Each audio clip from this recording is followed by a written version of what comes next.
This is the audience to my speech.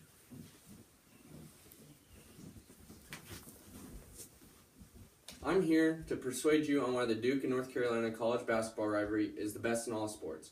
These are two competitive programs where both fan bases have hatred for one another, and no matter the circumstances, it's always going to be a dogfight. And I don't know any other rivalry that has that. So, first off, the reason why I chose this is because I'm a true Duke basketball fan, and I always have been. And the main points I'm going to talk about today is the elite coaches, the players in the program, their traditions, and the stats behind that, and what makes this rivalry so great. So first off is the elite coaches. Here to my right here, we have Mike Krzyzewski, the Duke basketball coach. He has 1,093 wins, which is the most all-time, 14 ACC titles, and 12 Final Four appearances, along with his 5 national titles. North Carolina also has their famous coaches as well. They have Dean Smith, who has 862 career wins all time, which is 4th most. Along with that, he has 9 ACC titles and 3 national championships. And then we also have Roy Williams here, who is up there for most wins all time. He's 7th on the list with 836. He also has 3 national titles in his time at North Carolina. And these coaches are really good at recruiting and things like that, and that's why their programs are so good.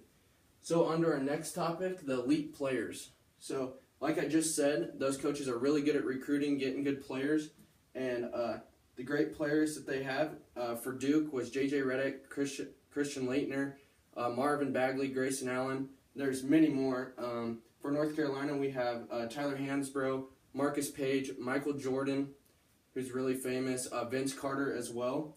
And both these programs go back and forth all the time because they have the top recruiting classes in almost every year. They're always in the top 5, so they're always battling there, which that's really interesting. And then we're going to go on to the traditions of what makes this rivalry so good. So first we have Krzyzewskisville here.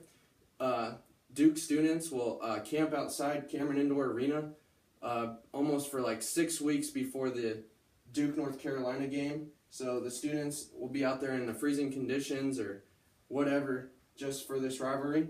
And then they're both on Tobacco Road. This is what they call the road. And so Duke and North Carolina are both separated by 9 miles, and which is really cool. And in the early or late 1700s, a man named Duke Washington, he founded both of these schools. And Duke, for the longest time, was known as Trinity College until 1924, when they decided to honor Duke Washington and name Trinity College Duke University now. And then North Carolina also was the first state-funded school before the Civil War. So they've always kind of been going back and forth since the late 1700s. So that's pretty cool. And then finally, the stats that prove this. This is an amazing stat right here. UNC and Duke, in their last 96 meetings, both have 48 wins apiece. Both have 7,437 points, and this was 2 matchups ago. So there's been a game since then, and I think now there's only a 4-point difference. Carolina now holds that edge, but that's pretty amazing. And since 1955, neither team has been unranked or out of the top 25, which is amazing. And since 1988 to 2001, there was not a Final Four played without either one of these teams, which is just remarkable. And I think these stats prove that this rivalry is so great. Along with that, Coach K, Mike Krzyzewski, Duke's coach, he has 82 wins in the NCAA tournament, which is remarkable, which is most all time. And then Roy Williams, North Carolina coach, also has 62 wins in the NCAA tournament, which is 2nd all time.